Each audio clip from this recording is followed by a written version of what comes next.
여러분 안녕하십니까? 이슈토크입니다. 부산은 가장 많은 핵발전소가 밀집되어 있는 도시로 원전 사고가 나면 막대한 피해를 유발할 수 있어 관련 대책 마련이 상당히 중요한데요.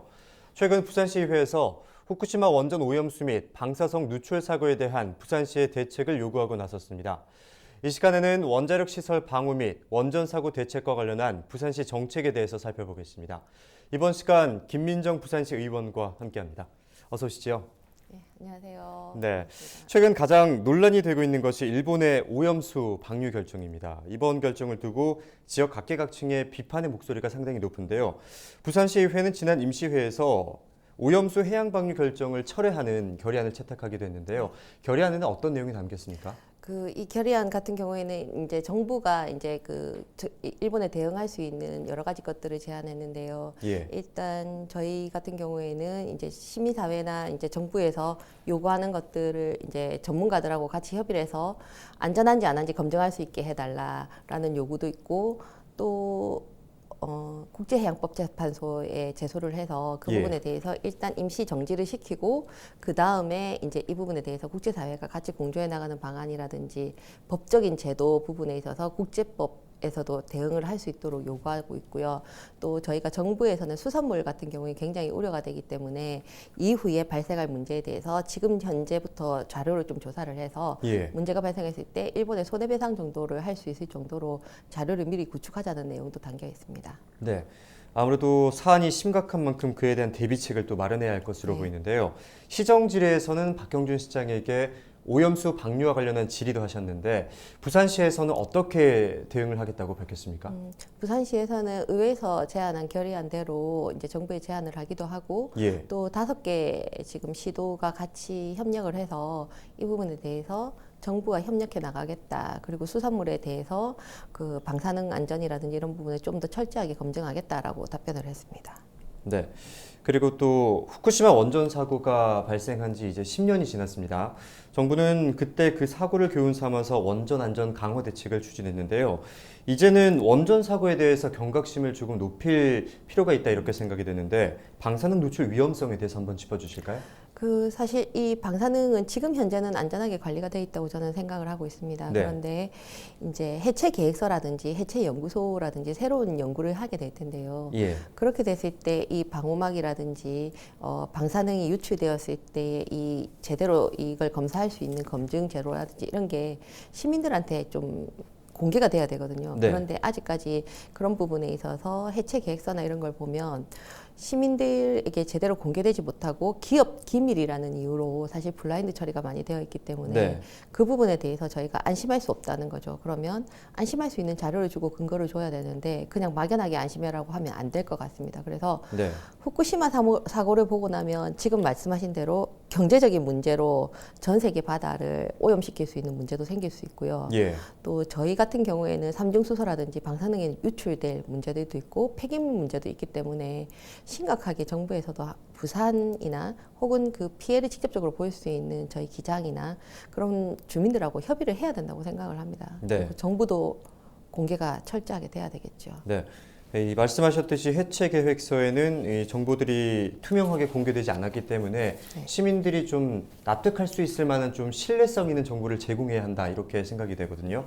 고리 1호기를 통해서 국내 최초로 이제 원전 해체가 이루어지게 됩니다. 고리 1호기가 처음으로 이제 우리나라에서 상업 운전을 시작한 최초의 상업 원자로잖아요. 그만큼 오래됐기 때문에 이제 가동을 멈춘다 이렇게 많은 분들께서 알고 계실 텐데 원전의 특수성을 생각한다면 폐로 과정에서 발생할 위험까지 감안할 필요가 있을 것 같습니다. 안전성에 대한 우려는 이전부터 지금까지 끊임없이 제기되고 있는데 원전 해체 기술 확보 현황에 대해서 말씀해 주시죠. 저희가 해체 계획서를 보자면 이제 다음에 어떻게 이 해체를 하겠다라는 과정들을 설명을 하거든요. 네. 그런데 실제로 이 해체하는 과정에서 제일 중요한 게 이 방제라든지 방사능이 유출되지 않도록 막는 기술이거든요. 네. 근데 그 기술이 100% 있느냐? 전 세계에 그 기술이 100%라고 말할 수 있는 게 없거든요. 네.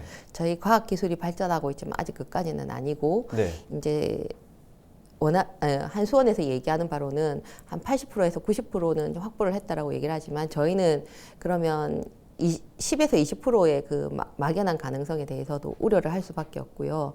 그리고 그 기술이 100% 됐다 하더라도 그게 100%인지 아닌지 인증할 수 있는 연구소도 이제 만든다고 하는데 어디서 그걸 인증받을 것인가, 이 기술에 대해서. 네. 저는 그것도 좀 우려가 되거든요. 네. 그래서 그 기술 확보 현황도 정확하게 공개가 돼야 되고, 그 기술이 어떤 기술인지에 대해서도 설명하고 인증을 어떻게 받았는지에 대해서도 설명을 해줘야 되는데 네. 실제로 저희한테 그런 게 너무 부족합니다. 원안이도 그렇고 네. 한수원도 그렇고 산자부도 그렇고 그런 부분에 있어서 적극적으로 시민들한테 알려줘야 하지 않을까요? 사실 그런 게 너무 아쉽습니다. 예. 해체와 관련한 기술 검증이 아직까지는 제대로 이루어지지 않았다 이렇게 말씀을 해주셨는데, 그렇다면 해체 도중에 언제든지 방사능 누출이 발생할 수 있다는 말인데요. 그렇다면 구리 1호기 해체와 관련해서 해체 최종 계획서에서 사용 후 핵연료 처리 방안과 주민 피해 예방 대책 등이 구체적이지 않아서 이 내용을 보완해야 한다, 이런 목소리도 나오고 있거든요. 고리 1호기의 폐기물을 처리해야 완전한 해체가 이루어질 텐데, 이와 관련한 부산시의 대책은 어떻게 좀 마련되어 있습니까? 사실 이 핵연료, 그러니까 이 폐기물 처리 방안이 가장 핵심적인 내용이라고 할 수 있는데 우리나라 어디에도 받지 않을 거라고 저는 생각을 합니다. 네. 그래서 아마 기장에 그대로 있지 않을까라는 생각을 하는데요. 지금 정부에서는 임시로 여기에 두겠다라고 얘기를 하지만 기장이나 이제 고리 원전 인근이 저는 거대한 방패장이 되지 않을까라는 우려를 좀 하고요. 예. 그 부분에 있어서 아직까지 정부도 어떠한 해결책을 못 내놓고 있습니다. 그런데 해체를 하는 가장 핵심적인 그 기술에 대해서 설명이 안 되는 거죠. 그러면 네. 저희가 그 해체를 과연 신뢰할 수 있는가의 부분이 하나 생기고요. 네. 무엇보다 이 폐기물이 고준위 폐기물 같은 경우에는 실제로 해체 계획서 안에 주민들에게 직접적인 피폭 가능성이 있을 수 있다라고 되어 있는데 네. 그 시나리오 자체가 전부 블라인드 처리되어 있습니다. 제가 예. 진짜 깜짝 놀랐는데요. 그 어느 수준으로 경고 조치를 해야 된다는 부분과 그 사고가 발생했을 때 시나리오가 나와서 주민들에게 이제 이런 부분에 대해서 어떻게 피해를 산정하고 해체에 대해서 이렇게 하겠다라는 시나리오가 나와야 되거든요. 예. 근데 그 시나리오가 다 블라인드 처리되어 있습니다. 네. 그러면 저희가 이 해체 계획서를 신뢰할 수가 없죠. 그렇죠. 그러면 주민들 입장에서는 언제든지 방사능이 발생할 수 있는데 이게 눈에 안 보이고, 예. 눈에 안 보이는 이 기술을 실제로 시나리오조차도 제대로 안 보여주고 블라인드 처리되어 있고 신뢰할 수 있는 근거가 없습니다. 해체 계획서가 투명하게 공개되지 않았고, 또 이런 방사능 누출이 주민들의 생명과 직결된 문제이기 때문에 아무래도 주민분들께서는 불안해하실 수밖에 없을 것 같은데요. 이제 신형 연구로 사업과 관련된 내용을 한번 짚어보겠습니다. 연구용 원자로의 안전성에 대해서는 좀 어떻게 생각하십니까? 그 연구용 원자로 같은 경우에는 이 주민들 대피 계획이라든지 이제 이런 게 그 발전소 그 법에 준한다라고 되어 있습니다. 근데 예. 연구용 원자로 같은 경우에도 새로운 이제 기술을 투입해서 새로운 방향으로 연구용 원자로를 만들게 되는데 여기에 대해서도 정확하게 그러면 법적인 근거도 없을 뿐더러 여기에서 방사능이 유출이 안 되고 안심할 것이다라고 얘기는 해요. 제가 부산시에 계속 얘기했죠. 아니 당신들은 말로만 안전하다고 하는 걸 어떻게 믿느냐. 근거를 가져와라 라고 얘기를 하는데 그 근거에 대해서 실제적으로 주민들한테 안내한 내용과 원안위에 제출한 내용이 좀 다른 내용들이 있어서 예. 그 부분에 대해서도 전 좀 우려가 되고요. 무엇보다 연구용 원자로가 생기면 네. 의료에 대해서 물론 물리부대는 생산해서 의료에는 정말 그 기여를 할 수 있겠죠. 네. 그렇지만 그 기여와 동일한 선상에서 우리 동네에는 폐기물이 쌓이는 거예요. 그것도 원전 폐기물, 고준위 폐기물, 예, 그렇죠. 고체 폐기물이 생기고 갈 곳이 없는 거죠.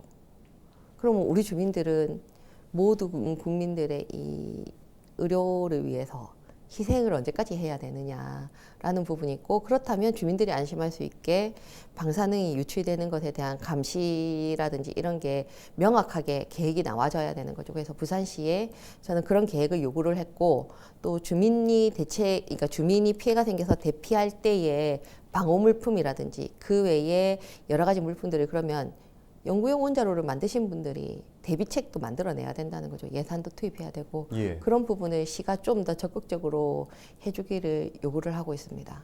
네. 이번에는 방사선 비상계획 구역과 관련된 이야기도 한번 해보겠습니다. 방사성 물질 누출 사고가 발생할 경우에 대비해서 주민보호 대책을 마련하고자 방사선 비상계획 구역을 설정하는데요. 이와 관련해서 시민단체와 환경단체를 중심으로 이 거리를 확대해야 한다는 지적도 꾸준히 제기되고 있습니다. 부산시의 계획에 대해서는 좀 어떻게 보십니까? 시에서는 30km까지 확대하겠다는 계획을 좀 준비를 하고 있었던 걸로 저는 알고 있습니다. 네. 그런데 이제 저의 우려는 이겁니다. 현실성 있는 계획이 되어야 되는데 과연 30km까지 늘렸을 때 그 현실성이 있겠느냐. 지금 현재도 그 현실성이 부족하거든요. 그래서 그냥 막연하게 계획을 세워서는 안 되겠다라는 생각이 들고요. 실제적으로 20km 아니라 할지라도 계획을 구역하는 이유는 결국 거기에 대한 대비를 미리 하기 위해서잖아요. 네. 근데 그걸 실질적으로 하지 못하고 종이만으로 이렇게 하는 거는 반대고요. 현실적으로 20km 안에도 정말 대비를 할 수 있게 계획을 제대로 하고 나서 확대하는 게 맞다라고 저는 생각을 합니다. 네. 20km로 지정된 그 구역 내에 먼저 관련된 장비나 방호 장비들을 갖추고 난 이후에 진행이 돼야 한다. 네네. 이런 말씀이신 거죠. 그렇다면 부산시에서는 방사선 비상계획 구역을 30km까지 지금 확대하는 방안을 고려하고 있는데 그렇게 된다면 대피해야 하는 인구가 늘어나는 만큼 보다 철저한 계획이 필요해 보입니다. 부산시의 이런 계획에 대해서는 어떻게 평가하십니까? 저희가 이제 이 대피 매뉴얼을 최초로 보면 이제 자가로 이동을 하게 되어 있습니다. 그리고 두 번째는 전세버스 같은 걸 이용해서 가게 되는데요. 그 이동 수단이라는 게 가장 중요할 건데 그러면 그 버스 운전을 하거나 전세버스를 운전하시는 분들이 이런 교육을 한 번이라도 받았겠느냐.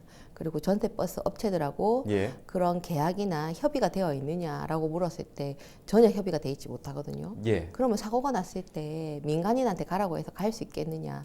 법적으로 당신들이 가야 된다라고 얘기를 하겠지만 그조차도 민간인한테 강요할 수는 없다는 거죠. 예. 저희가 공산국가가 아닌 이상에는. 예.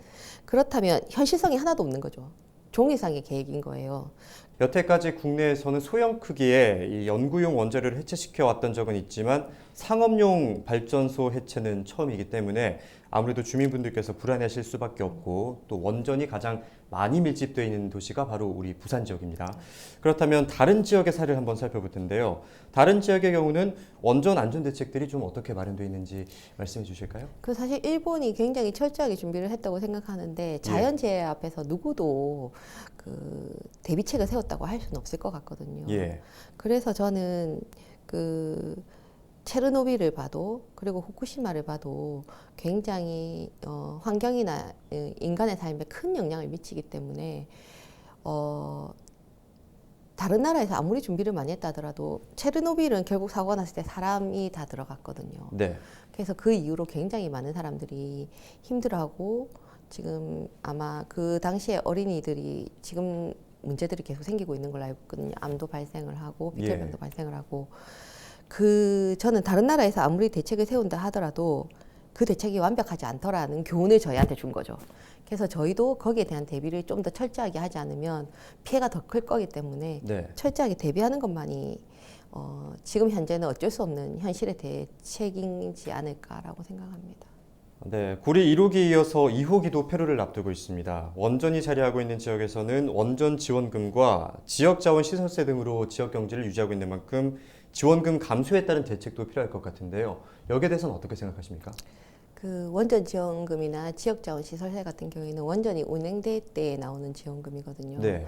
근데 저희는 원전이 멈춘다고 해도 고준위 폐기물이나 거기에 따른 모든 폐기물들이 거기에 그대로 잠재돼 있단 말이에요. 예. 그러면 그 부분에 대한 피해도 산정을 해야 되는데 그런 부분에 대해서는 다들 외면하는 거죠. 왜냐하면 전기세를 생산하는 부분에 있어서 그 폐기물에 대한 것도 사실 거기에 포함이 돼야 됩니다. 네. 근데 그런 부분은 배제를 시키고 있거든요.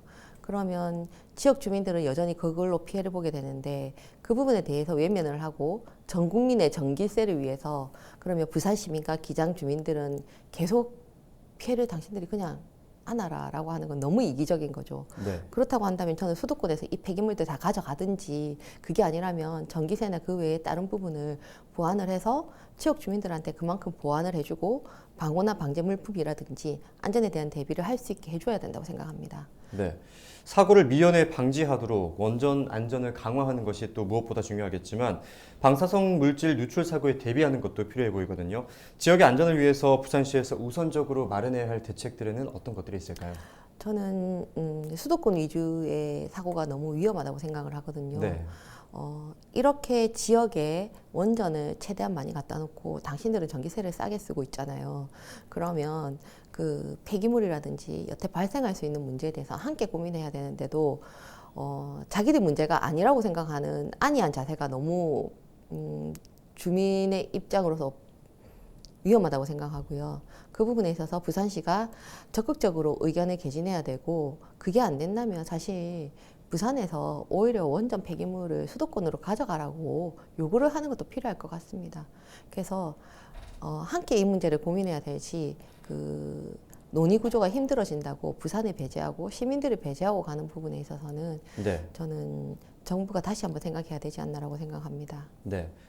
아무래도 이렇게 방사능 누출과 관련된 안전사고 위험이 도사리고 있는 만큼 시민사회에서도 미연에 방지하기 위한 대책들을 끊임없이 요구했을 것 같거든요. 여기에 대해서는 아직까지 미흡하다고 생각하시는 이유가 무엇입니까? 제가 그 해체 계획서 공청회에 가서 그 말씀을 드렸습니다. 우리가 알고 있는 핵종이 200여 종이 넘어간다. 네. 근데 해체 계획서 안에 정확하게 명시도 돼 있지 않고, 그러면 방사능을 감시할 수 있는 게 몇 가지나 되겠느냐 했을 때 20개에서 30개 정도의 핵종이다라고 얘기를 했습니다. 그러면 과학으로 증명되지 못하는 나머지 100 몇십 개의 핵종에 대해서는 저희는 아무런 대책이 없는 거예요. 네. 그리고 과학이라는 게 진일보하고 있긴 하지만 완벽하지 않잖아요. 큐리 부인이 처음에 라돈을 발견했을 때 그거 가지고 빵도 만들어 먹고 화장품도 만들었잖아요. 지금은 경악할 일이죠. 그러니까 그만큼 과학이라는 게 계속 발전해 나가긴 하겠지만 현재 그 문제를 다 해결할 수는 없다. 그렇기 때문에 적극적으로 주민들이 우려하는 부분에 대해서도 대책을 마련해야 되고, 네. 훨씬 더 저는 보수적으로 그런 부분에 대해서 관리를 해야 된다고 생각합니다. 네.